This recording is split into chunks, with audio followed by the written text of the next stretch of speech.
this is Eric Sellers with J.M.Gentry's Custom Clothing here at Bell & Sword in Conway, Arkansas. Today I want to talk about some of the fabric choices that some men will make when picking out their next tailored garment, especially in menswear and tailored clothing in general. I'm talking about some of our different fabric patterns, such as blend plaid or window pane. Today, I want to talk about a personal favorite of mine, the pinstripe. And just to get into a little bit of history of the pinstripe, we're starting about the late 19th century and of course popular today. If we look at this mannequin, we have what we commonly call the banker stripe. It's a very medium width pinstripe that we see here in this gorgeous charcoal, the banking and financial sectors. Again, it's of English origin, really gained popularity among businessmen and professionals who wanted to project an image of authority or sophistication or success. And in fact, in the banking arena, this is how gentlemen would differentiate themselves from different businesses and different banks. So they would have different pinstripes that they would wear that would be associated with their employer or their financial sector. It was really cool how they would do that, kind of a uniform of such. So let's look at some of the different variations of stripes that we'll have in the pinstripe arena. Again, what I was wearing in this video, and one of my favorite fabrics, is this super wide gangster pinstripe that we have here. I'm wearing the charcoal, whether it's a beautiful black or navy. What I used to see a lot in the kind of elderly businessmen would be these multicolored stripes here, also from Huddersfield. A really cool black, just kind of shadow stripe that we see, but also this multicolored blue and black stripe here.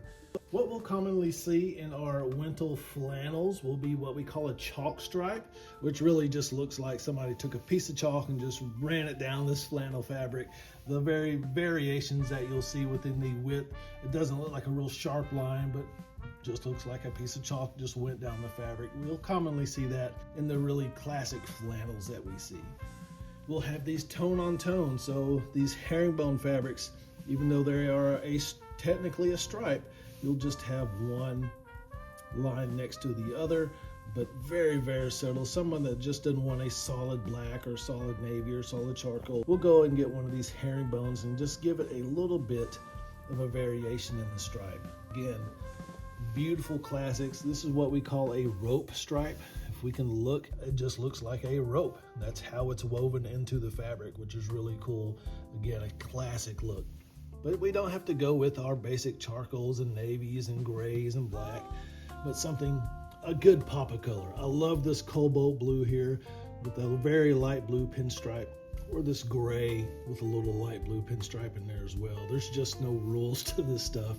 I just love a pinstripe in all variations, but a good pop of color is always nice, whether it's a wool or linen.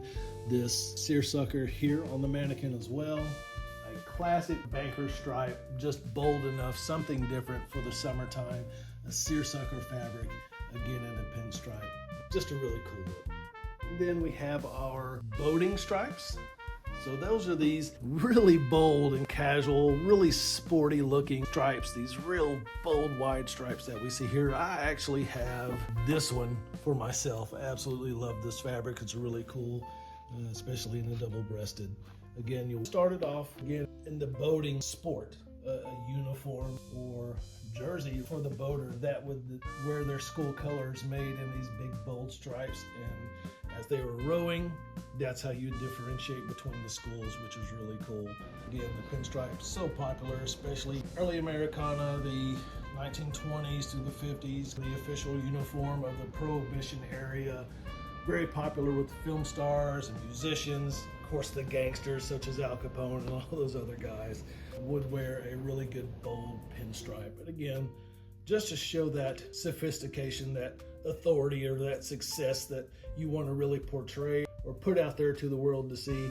Just a gorgeous pinstripe. It's always professional. It's always in style, and always a good look, especially with a well-tailored suit. So just as it was back in the day until now, pinstripes are still a very valid and appropriate addition to any wardrobe, especially in menswear in the tailored realm. So I invite you, if you do want a new awesome pinstripe custom suit, then why not have one from J.M.Gentry's? But please, regardless of that, like, subscribe, share this video to family and friends, and we'll talk later.